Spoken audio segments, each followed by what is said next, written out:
dapat talaga pagpanagutin yung mga public officials at yung mga contractors. VP, ngayon lang nagdemanda si Yorme, Mayor Isko, kay Congressman Chua regarding sa mga flood control.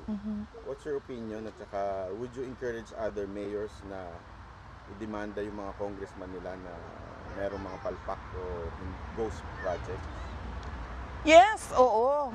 Trabaho ng trabaho ng Commission on Audit na mag-imbestiga kung meron silang makita na anomalya sa mga projects, no. So based on their audit or based on investigation sa DPWH, kung hindi man dahil sila yung iniimbestigahan based on NBI or special committee ng DOJ na mag-imbestiga, dapat talaga pagpanagutin yung mga public officials at yung mga contractors ng ghost projects at ng substandard projects dahil delikado yon sa mga mamamayan.